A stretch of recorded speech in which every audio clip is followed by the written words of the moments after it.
carnivore diet? Common sense. I mean, come on. You can't tell me eating an apple and an orange is not healthy for you, or eating some broccoli. When your gut is healthy, you're going to produce serotonin, and serotonin's a neurotransmitter that makes us happy, makes us relaxed, helps us sleep. So you can see why you can start punching holes in the carnivore diet. Well, hey guys, welcome back to another Rest Eat Move podcast. Hope you enjoyed the last podcast. That was a favorite of ours, kind of talking about planning for the new year, and it's a good time of year to kind of think about what you've done, where you want to go, and get prepared for getting through the holidays. But today we're going to have a little fun. It's that time of year where we're going to have some fun. And 12 days of Christmas is kind of a common theme. And so we're going to do 12 days of health. I'm going to ask the big fella what he thinks of certain trends, buzzwords, topics, foods, items. So there'll be 12 questions. He doesn't know what the questions are, which he gets very nervous about these questions that he doesn't know, because he also isn't on social media to even know. I'm not. I'll just say I don't know. If I don't know about it, that's okay. Anyway, so we're going to talk about 12 days of health, and I think it'll be fun, a little more informal podcast. So, you ready? I'm ready. I'm in the hot seat. Go ahead. All right, let's start with a layup.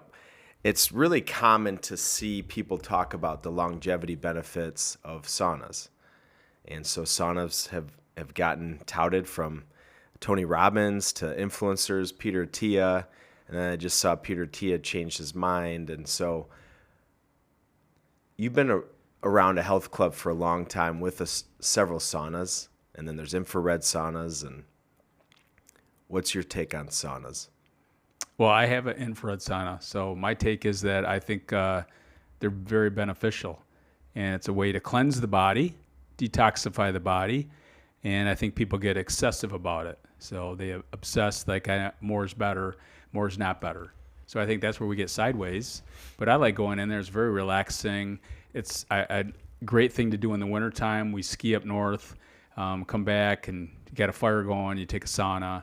So I stretch in there, I relax in there, listen to podcasts. So when you say excessive, what's excessive?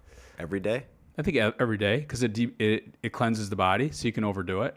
Too long, because again, an infrared sauna. So if I'm at 130 degrees for an infrared's different than a traditional. It's going to be cooler but faster. So it's not as And the infrared severe. Penetrates deeper in the body, Correct. so you get hotter. I think there's definitely some recovery benefits. I think sleeping is a benefit from that. But I just, like anything else, people are just going, if a little's good, let's do a lot more. But I think I try to get in there at least 2 to 3 times a week. And I'm usually in there for about 10 to 15 minutes. That's about it.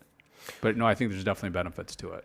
But it's gotten crazy. I mean, buying saunas, different saunas, and it is very relaxing in some aspects. And But when you think of hot and cold therapy, there's a lot of value to it if you're doing it I believe in the right way. Again, you can overdo it. What about the gentleman that was in the cold plunge the other day for 15 minutes? So it's the same thing. So a lot of times people say, well, at the Michigan Athletic Club, we've had a cold plunge since the beginning, which is in 1990, which nobody ever used it. It's a great way to recover. The handball guys. Yep. So I would teach my clients and the trainers and how to use it. And the best way to use it is you kind of acclimate to it. You go in the hot tub, people are like, okay, I just go in there, or you take a warm shower and then you go in there. So you're acclimated a little bit so you can handle it, versus such extreme, you get up in the morning and you have to go in a cold bath. I don't know, you're probably stressing about it all night because you have to get in a cold bath first thing in the morning. So I think that's where I believe we get a little sideways. It's too much. But I think the cold and the hot and cold therapy is fantastic to let the body recover. Because what you're doing is you're helping the immune system, because you're driving blood in the organs and you're driving blood out. Well, it's the sauna nerds, or the people that are experts on, that type of therapy. It's the heat protein that's activated. Why do we get so obsessed over these things that really don't matter? The benefit's very simple. It helps you rejuvenate, detoxify, increase blood flow, Yeah, it's driving blood flow. But and next thing you know, we have a sauna expert. Again, so we don't have to be an expert on it. Don't overdo it. I think it's some value to it, but I think that's where we go sideways. We just get too, obsessive about it. I'm going to do more. You can dehydrate. Yeah, and we detoxify. laugh about this, but we couldn't get anybody to use the cold plunge at the max, around 48 to 50 degrees. Now people buy their own cold plunge. Now we have 4 or 5 young men in the cold plunge at one time, all facing away from each other. Yeah. It's only designed for one person. Yeah. Possibly 2. Wearing headphones. Not 5. Correct. I don't need headphones because I'm. So we never had to have a battle of who's going in there because nobody wanted to go in there. So I think there's definitely. But there is benefit. Okay, yes. That's trendy. This is something that pops up in different segments. Fasted cardio. Some very influential fitness people talk about fasted cardio, and give me your take on this because you've been around people that have done fasted cardio for 40 years. Yeah, so when I first got in bodybuilding, first contest was in 1985, I was told that you need to do fasting cardio. You need to do cardio first thing when you get up. So you're fasting. So and that what's way, the idea? You're optimizing burning fat as fuel because you're not eating. So if you eat, you're going to burn carbs versus, fasting cardio, you're burning fat. What people don't understand is fat metabolism is at 90%. Right now, you and I we're 90% fat metabolism right now.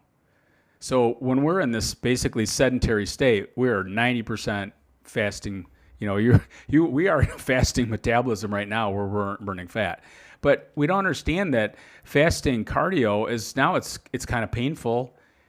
It's not fun. And I don't think it's that effective. I did very little cardio my last 6 or 7 contests. I just did my normal thing. I wouldn't do more than 15 minutes. I did calisthenics. And when you say you're not getting on the treadmill for an hour. Absolutely not. In the morning. Correct. Walking. Yes. To try to. Yeah. Steady state, low intensity. So when you're in a low intensity, percentage-wise, you're burning more fat. Maybe if you didn't have a job or if it was your only job. We get so, fasted cardio comes from bodybuilders.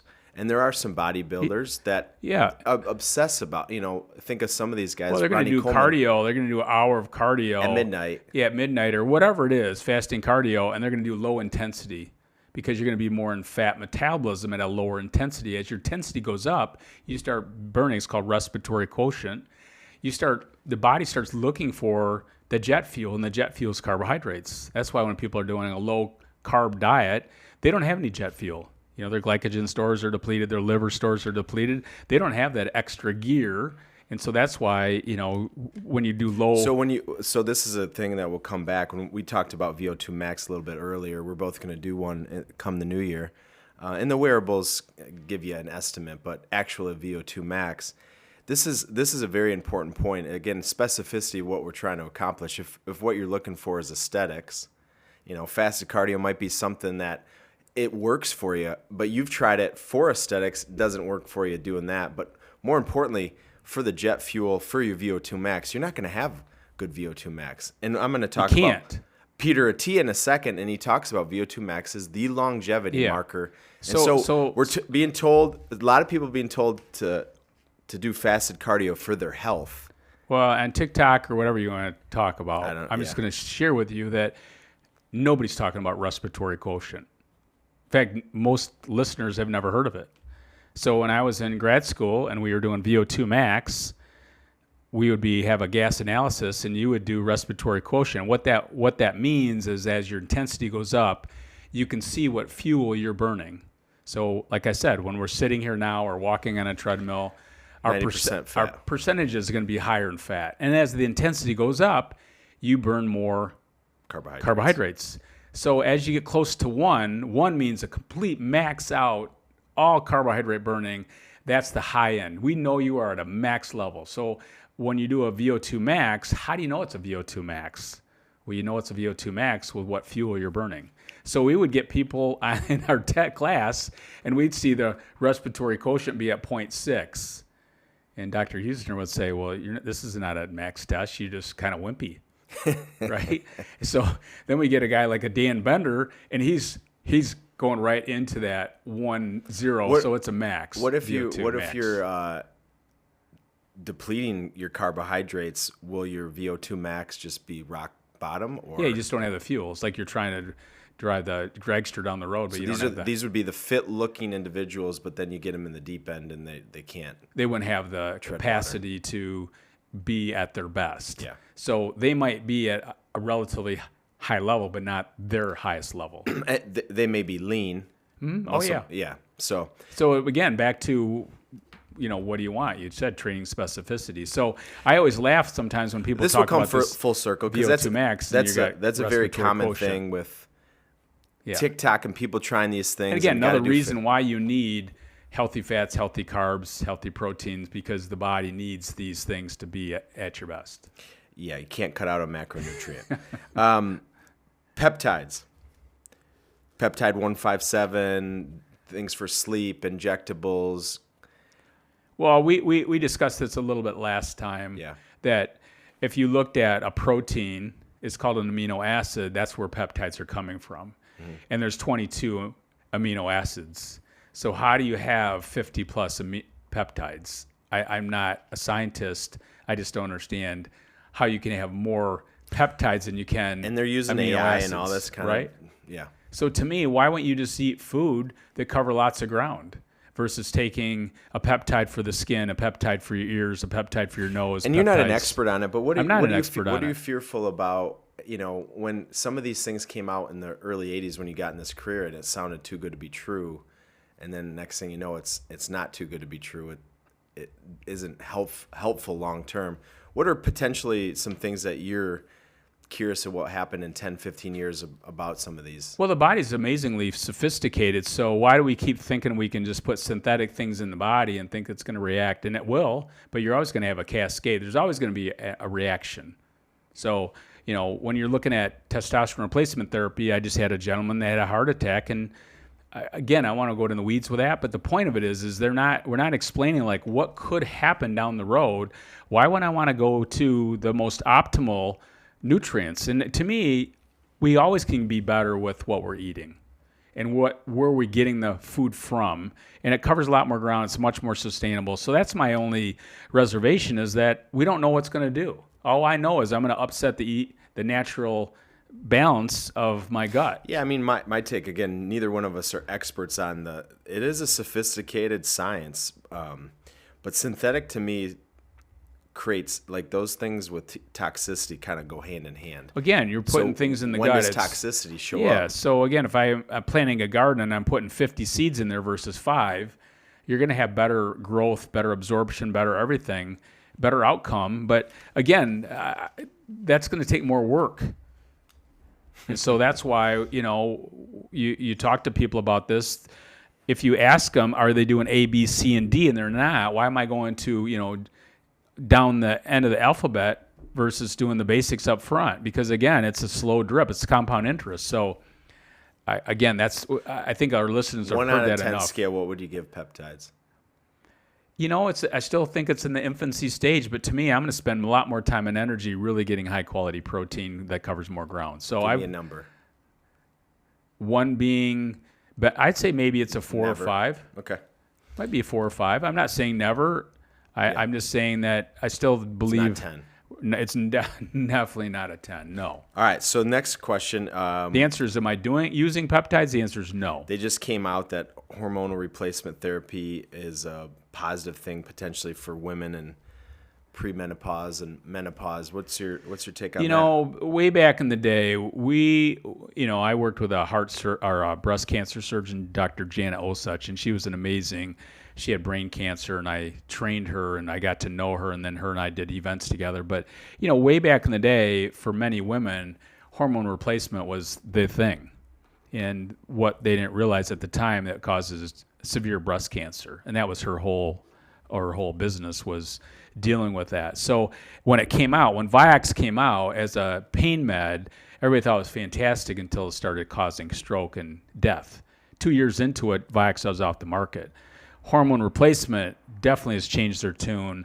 When you start messing with Mother Nature, I believe you're upsetting that cascade, that harmony of what's going on. And so that's where I still believe that, again, I just had a gentleman that had a heart attack 500 milligrams of testosterone replacement therapy once a week.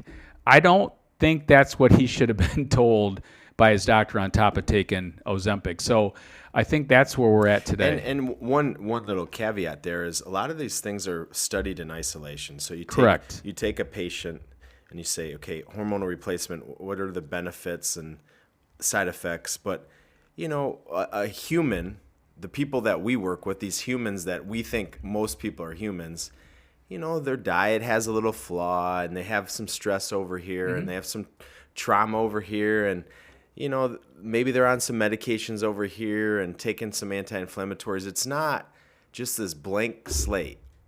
And so it's going to always be hard to say what are the interactions. I was watching a thing, and we've said this before, but Twins with Danny DeVito and Arnold Schwarzenegger, he almost didn't do the movie because nobody wanted him for a comedy.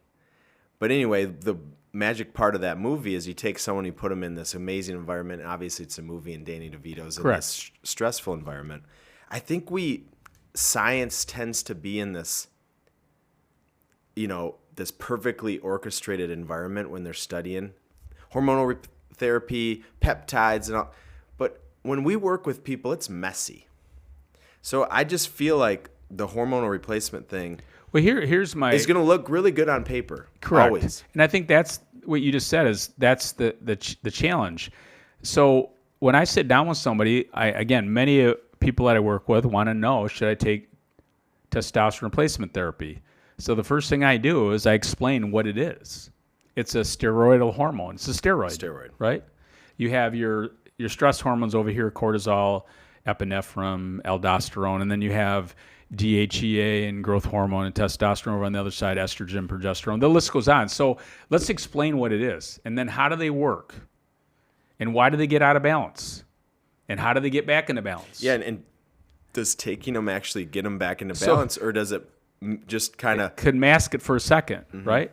So if you're not getting enough rest, you're not going to have good steroidal hormones. You're not going to be. We're talking about when you take a synthetic, what does it do for the natural production later? And then what's it going to do to your vessels? And, we know from competitive bodybuilders, it causes so many deaths over the years, men and women both. And it still does today because the dosage is so high. Well, I'm seeing more and more, not the 100, not the 200, but 500, 800, 1,000.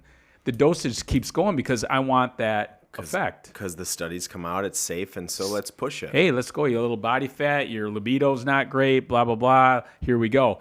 Versus let's step back and say, hey, wait a minute. On a 1 to 10 scale, where should this be? This might be 14 or 15, but it's not the first 10, not the first 12. So let's do these things first to optimize. But, that's going to take some work. That's going to take some effort. So I understand where the doctors hormonal replacement therapy, if you would give it a number. 15. Number 1 through 10. 11. No, it could be, for some people, it could be a tool. I would say probably a 3 or a 4. Okay. But it's a tool, and that's not the tool I would definitely begin with because there is definitely going to be some downstream. And I think one of the behavior elements that unless you've truly tried the other route, I think that's the thing that frustrates me is you haven't even felt what it feels like to truly feel your best. I've worked with people that have taken that route and improved their testosterone. Right. In less than a year. And the doctors will come back and say, and it's not the doctors because they don't have the time and energy and maybe the knowledge to help them move in this direction. So again, their challenge is the person sitting in front of me willing to do this work? Mm-hmm. That's the hard part. And what's the risk? What's the risk? So to me, it's an easy button.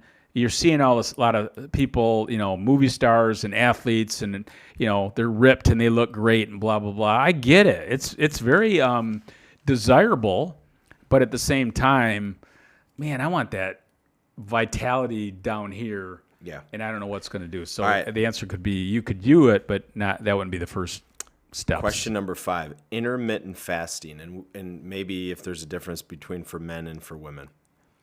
I think intermittent fasting can be fantastic if it's done with some knowledge, because when you start shrinking your window of eating, the first thing that's going to happen, you're going to start missing nutrients. So if you don't really know what you're doing, now I'm depleted. I love autophagy when the body cleans the body. We promote 12 to 14 hours overnight. I know when I'm trying to be a little bit more intentional, I really focus on 14 hours.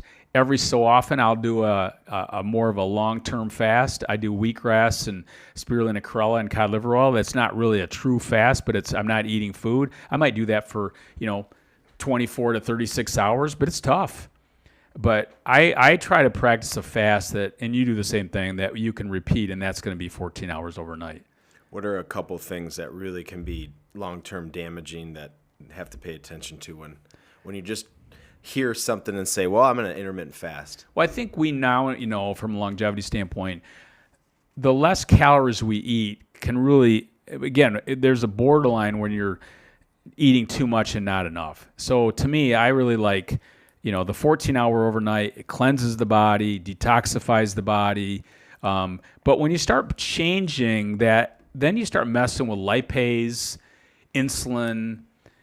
Is my body now a storing machine, or is it I looked at, Meal Patterning was my first book, and it was written about sumo wrestlers. They were the champions of intermittent fasting. They would only eat one meal a day. But they realized if their volume was so high, their fat-storing enzymes would be more sensitive, and then their insulin levels would be off the charts, which is a storing hormone. So you got to be careful of that, and again, missing nutrients. So there's some definitely benefits to it, but you need a little guidance on that. But that's why we like the 12 to 14-hour overnight fast, because it's easy and it's effective. Zero-calorie beverages, so it could be flavored waters, could be these droplets you put in your water. Sandwich this one in between. So anytime I see anything like that, like if I saw 0 grams of carbs or 0 calories, I'm running from the hills, because there's something they're trying to push that's not real. And so to me, if I'm trying to put something in my water, I'm going to put a lemon or a lime or orange slices or whatever. The calories are going to be... You're not drinking a lot of raspberry water? No. If I want to add raspberries to my water, I add raspberries to my water, or blueberries or whatever. You see that in the fancy hotels. So, but no, let's just get away from that. If 0 calories of anything, it's like 0 fat grams back in the day with Pam spray. And they would manipulate the serving size of a third of a second. So if they had less than a third of a second, they call it fat-free. It's the same thought process, because people are just worried about fat grams, worried about calories, they're worried about carbohydrates. So again, we're getting way away from the source, but I'm running for the hills. That would be a 0. Okay. We go to the gym a lot. There's different pieces of selectorized equipment where you're training your glutes or your hamstrings. What about spot reducing? No such thing. No such thing. Okay. So as males, we will hold more of our fat around our bellies. You can sit-ups until the cows come home. You can do all sorts of side bends. You see the guy at the gym, and you see the jigglers back in the day at the YMCA. It ain't going to happen until you change your diet. The women, they're going to hold it more on their glutes and their hips. So again, you can do all the thigh busters, whatever you want to do. It's all about what you eat, and then again, a solid nutritional strength training program, cardio, a little bit of everything. But no, there's no such thing. I mean, when I started competing, my neck would get thinner. My neck's thin already. And then my fingers would get thinner, but I still had belly fat. I mean, I was doing crunches and abs and whatever until, the body's using it the way it wants to use it. So the answer is no. Okay, so we talked earlier about Peter Attia getting a lot of publicity on 60 Minutes. He's the longevity doctor for the billionaires. And he's touting that you need, 150, 200 grams of protein a day. What's your thoughts on that? Well, again, it depends on what activity you're doing. Are you a lumberjack? Are you, a sedentary worker? Who's a lumberjack? Who is a lumberjack? But the point of it is lumberjacks eat about 10,000 calories a day. And, when I work construction, we would eat a lot because we're working all day long. It's physical work all day long. So number one is what specificity So I go back If you're to in a computer job, you don't think you need. heck no. No, or you're not running from some, So the first thing I always talk about is nitrogen balance. And what nitrogen balance is, you break down amino acids, and that's ready at the source to build and repair. Do you have enough? And for most people, 10 to 15 grams of protein, 3 or 4 meals a day is completely enough protein to build and repair, depending on what you're on. If you're going to be a professional bodybuilder, that you're going to have to bump it up more. But again, are you lumberjack? So it really gets back to number one. What's your intention? How are you training? And then we start pairing it back there. You never hear somebody say, I need 150 grams of carbohydrates. You never hear it. I'm going to get more carbohydrates from my smoothie. You never hear it. You're like, how much more protein? We need protein. We don't need excessive amounts. Too much can cause inflammation.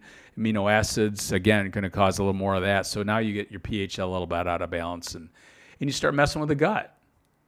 Or you then start supplementing. I mean, he even said most people will have to supplement to get to that number. So the mindset is already that. All right, so what kind of supplements are we taking? Right. Are we taking protein powder, which we don't recommend to anybody? I don't care what it is, pea, whey, hemp, doesn't matter. Let's just eat real food. You can get nuts and seeds, get plenty of protein. So if you eat a little bit of meat, or maybe you don't even eat meat, you eat ancient grains and vegetables and nuts and seeds, you can get enough protein. But no, I think that's too much. Okay. Goes to the next one, carnivore diet. Carnivore diet solves dementia. It reduces You can't disease. eat vegetables, and you can eat as much meat as you want. I think your sister says it's best. It's like common sense. I mean, come on. You can't tell me eating an apple and an orange is not healthy for you, or eating some broccoli or, bok choy, and I'm just going to eat more hot dogs and, beef. And I mean, but when you first started bodybuilding, when you say you were in a more of a high protein state, tell the listeners about physically what you look like, but then how you actually felt. Well, again, the volume was so high, so I didn't really know what I was doing. So, but I was doing Cassian shakes in 1984. But you were trying to get bigger. Oh, and you got as big as you could. I got up to 232 pounds. But how'd you feel? I felt terrible. And how I had bloating. I had digestive issues. How'd you feel compared to your buddies that weren't even caring about what? Well, a lot of them were more doing sensitive drugs. to it? Yeah, I was much more. All I did is I bulked up. I realized that that's not. I did that a couple of times, and I realized that's not healthy. If you were trying to win Mr. Universe, you'd have to go a similar type of route. But they're taking drugs and stimulants. Yeah, you're anabolic versus catabolic. So you can't be both. Like I gained 12 pounds of muscle and lost 12 pounds of fat. It ain't happen unless you're doing drugs, right? So my point is that you want to ride that fine line, so you bulk up. So I bulked up to 232. I competed at 170, and I realized all I did is get really heavier. Now, I put my body in the possible best way to grow, because, again, I'm eating everything. And you're stronger, and you're pushing more weight. Sure. Yeah. But at the same time, as time went on, you're 25 and you're recovering better than you would now. I'm 25. Yeah. But then I realized a little over time, I'm like, what if I just started at 180 and competed at 165 without doing crazy stuff? But again, this is not drug related. It's just trying to get in great shape. So just because I know enough to kind of know how you think, and we know enough to help people, but let's just say I'm 40 and doing the carnivore diet. I'm 40? 40. Okay. Probably going to seem like both me and you could probably do the carnivore diet with maybe some symptoms, but nothing that you would say, oh, I'm going to stop this. Aren't you worried when people are eating just so excessive amounts of protein in this acidic state, amino acids, acid, that the brain is the thing that's going to go first long term? But you got 50 years. 40 years to... Well, right away will happen. Let's just say you went crazy with that diet and you started getting leaner and you're all like, oh, I'm all about it. But what you definitely have problems sleeping, because your body is now yin and yang. I'm zooming. I have nothing calming in my body. Hot. I'm hot, running hot, lean, mean fight machine. Skin's red. Vessels are dilated. Yeah, breath stinks. Ketosis is all over about it. So the goal is that now you're looking at, man, I look good. but my hair's falling out, my skin's crummy, my digestion's bad, I can't sleep, but I look good, right? So that's where if you really sat down with somebody, and I have, and they want to tell you how great it is until it's not so great, and then they want me to help them. So, and I've told them before, like, hey, don't be afraid of eating a piece of fruit. Fruit's not gonna hurt you. Don't be afraid to eat a big salad. Don't be afraid to eat a potato. Yeah, I mean, to me, the thing I'm so most eat your worried meat, but is the brain, the there's myelin no doubt. sheath. There's your no brain, doubt. Your neurological system. I mean, you got to think about if you really get into serotonin, which is we take so many medications for serotonin. I mean, it's a multi-billion-dollar industry for SSRIs, which tries to keep serotonin. Where's your serotonin come from? So I really get into the weeds with people Carbohydrates. like, where's it come from? They don't know. No wonder you can't. And then I start connecting the dots for them. And they're like, that's why. Yeah, food's medicine. And so understanding that when your gut is healthy, you're going to produce serotonin. And serotonin's a neurotransmitter that makes us happy, makes us relaxed, helps us sleep, produces melatonin. The list goes on and on. So you can see why you can start punching holes in the carnivore diet very quickly. But you're not going to tell them this because they are getting great results from how they look. But then, and I just said it works until it doesn't. And then the train's off the tracks. And the train's off the tracks, and then they're calling me. Yeah. And like, hey, can you help me get back into balance? Uh-huh. All right, 10. This is a layup for you, but oatmeal is health food. Of course. But the problem we have with oatmeal or anything else, so we compare it, oatmeal's not oatmeal. Is it real oatmeal, which is an ancient grain that's, not bleached, not broken down. It's the real deal. Like genetically teff. modified. Yep. Like teff, millet, amaranth. Those can be very healthy. Today I had teff and millet. I had a combination because I ran out of teff and mixed the two together. So people could say all day long that oatmeal is not good for you. Why? High in magnesium, super high in fiber, has a nice balance between carbohydrates and proteins. And by the way, I love the taste, and I love my energy level when I'm taking my oatmeal. So it's like riding a bike. You can tell me how to ride a bike, but until I experience riding the bike, I've been doing oatmeal my whole life, and I love the taste of it. I love everything. I like the energy about everything about it. And when I'm competing, back in the day, I would eat oatmeal every day. You're the only one eating it. Yeah. And so you just turned 68. What would you rate oatmeal 1 to 10? Be a 10. And so when all these influencers with the glucose monitoring stuff and all the gizmos say that it's it's like eating candy. It depends on the quality of the oatmeal. And let's just say they say nope, still it's like eating candy. Well, I got to tell you, my energy level is fantastic. My A1C, my glucose, my homocysteine. I mean, okay, why are those not out of crazy balance, right? You have it every day. And I eat it most days. Today I had millet and teff. But again, what would be an easy morning routine for people? And that's why we do the oatmeal on the run. Or when you started creating some of these principles, the source, the cell, the pH, you started probably realizing that everything, all these trends, carnivore, cutting out carbohydrates or adding more fat, there's always there's always a hole. There's always a huge hole, and you try to brush over the hole. Why is that so common to do? Like you hear like people say, well, oatmeal or fruit, they might as well just have candy because it's 100% sugar. But then you talk about their diet, the carnivore diet, like we were just talking about. Okay, so let's go back and if you just said, let's go back to real oats. I mean, if you watched them, it's like our cod liver oil. Our cod liver oil is not, compared to fish oil or other cod liver oil. It's how's it harvested? How's it processed? It has the vitamin D3 naturally because the livers are frozen on the boat. That's what makes it unique. So if you looked at real oatmeal, like from the beginning, you have oat groats. Yeah. Most people have no idea what oat groats are. So you have oat groats. You'd have to put those in a crock pot because they're like stone. Yeah, You'd have to cook them for like a full couple. grain. Yep. So it's an oat groat. That's if you ever look, check it out. And then you can cut it, and that's a steel cut oats. And then you still have to cook it. And then all you do is you roll it, and that turns into rolled oats. That's it.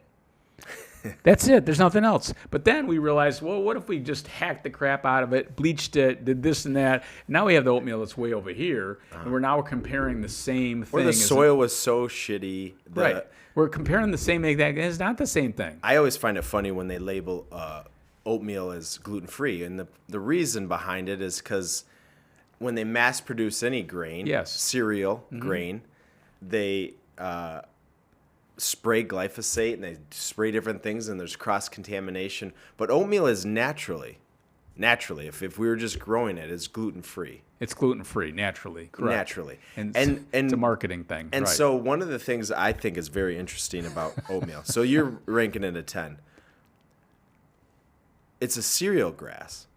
Correct. So let's go back to the source of food. Right. Yeah, go back to grass. Grass, algae, and grass sea vegetables. Makes a seed or a grain. Uh-huh. And one of these ancient grains, oatmeal, you got barley, you got wheat. Right. But when you process them and you keep processing them, you break them down, now we've gone so... I mean, for a while, we ran out of wheatgrass a long time ago. Remember that? We had barley grass. We had barley grass and oatgrass. Yeah. And people were like, wow, it's a different... Yeah. But it's coming from nature. It's like nature's perfect food. Yeah. So again, go back to what a lot of the influencers are not comparing. They're comparing a processed oatmeal. I think with anything that just like, so if I take cane sugar and I process it, or I just keep it nutritionally, it looks identical. Yes. But metabolically and how the body works, lipase enzymes. So if I eat oatmeal, I have to chew it. Got to chew it. Right. So, but if I process it into like a powder and I swallow it, and then you're right, and then you go, okay, so now what's it doing to my gut? Super high in fiber. Again, it's a prebiotic. Prebiotic. It's great for serotonin growth. I mean, it goes on and on. It helps you sleep better. Helps magnesium. All right. So number 10 was oatmeal, and you rated it 10. Okay, we got two more. 11, a back squat. A back squat. Yeah. What do you think of doing a back squat? Barbell back squat. Oh, you mean just put a barbell on the top of your shoulders? Yeah. Oh, gosh, no. So, back in the day, if you ask a squat, I think a squat's a fantastic exercise, lower body, lunges, like kind of things like that. We were meant to squat. We need to squat. But the problem we have when putting a bar on your back, I get it, did it forever, squatted a lot, wrapped belts, the whole deal, it compresses your spine. So especially as you age, that would be a no-no. If I was teaching it, again, I understand it. They're doing it for performance or competing in, football or whatever it might be. Is a barbell squat really making you faster, more explosive? No, not in my opinion, no. Because you could do that so many different ways. You could do it so many different ways. Again, it's just resistance. So why do I need to load my spine at that angle? I don't. Yeah, they're using bands now in some more different ways. So I think there's lots of ways. What do you think about a hex bar? Hex bar could be much healthier. Yeah. So again, when you compress that, L4, L5, S1, and there are some people that have very good form and probably much safer. Oh yeah. But most unless you have perfect form, flexibility, range of motion. Yeah, I agree. So again, training specificity. Why do I need to put a bar on my back? Same thing with a bench press. I haven't used a bar and a bench press in 20 years. All it does is it makes my shoulders ache. If I did it today. If I want to stimulate that, maybe I do a dumbbell chest press or push-ups or flies with a cable or whatever it might be. But no, I haven't done a barbell on my back, and I can't even tell you when. But again, I think so. Okay, I'm back to 40, and I'm getting really strong, pushing weight. I don't have degeneration that I'm noticing yet. You will. When? You'll have it now. So to me, again, down the river, what's going to happen? So if you want to get there, let's just load you differently. Let's load you smarter. So if I'm a 15-year-old athlete, what should I? I'm not putting a bar in Ez's back if I have anything to do with that. Mm-hmm. I'm going to have him load. But again, he's going to go into school. Going to go into school. Going to do whatever. You got to play the game a little bit. Kirk Cousins came to see me a long time ago. Quarterback, now for Atlanta, was at Minnesota. The list goes on. But I had to tell him, you cannot do a barbell bench press if you want to have a better shoulders health. Were bothering him. The shoulders were bothering him. 22. Yeah, so we talked about scapular retraction. We talked about how to use a dumbbell. But I understand he's the captain of the Michigan State Spartans. He has to kind of I can't be that prima donna that doesn't do whatever. But I think that's where we're at today. I think you're seeing much more intelligent training with the strength coaches than ever before. And they're looking at their prized, pupils and what are they going to do with them. But the average person that doesn't have that conditioning, that training. And squatting is very measurable. Very measurable. So, that's what gets so, why do you do the bench and the squat? It's measurable, the vertical jump. But we've seen at MSU some very good basketball player or very athletic basketball players that have huge vertical jump. Doesn't necessarily make a good basketball player. Not necessarily. Again, training specificity is everything. So again, we want to load differently, but there's ways to load where you can be much healthier. Okay, now with what you know at 68, what would you rank a barbell squat? I would see there's no room for it, but again, I understand it. And there's a lot to strength training. For us, it was like, how much weight can we squat? Yeah. There was a lot to that. Like, we would go in there, you're all pumped up. Like, today we're going to do... What's the most you ever did? Oh, I did 405, and I did 405 with like 5 reps. But wrapping your knees and your back, and you're like, what's my range? Is it really a good technique? Whatever. But we would squat. I remember, with Berger and Denny and all these guys. Dan Bender. We would do 2 1/4.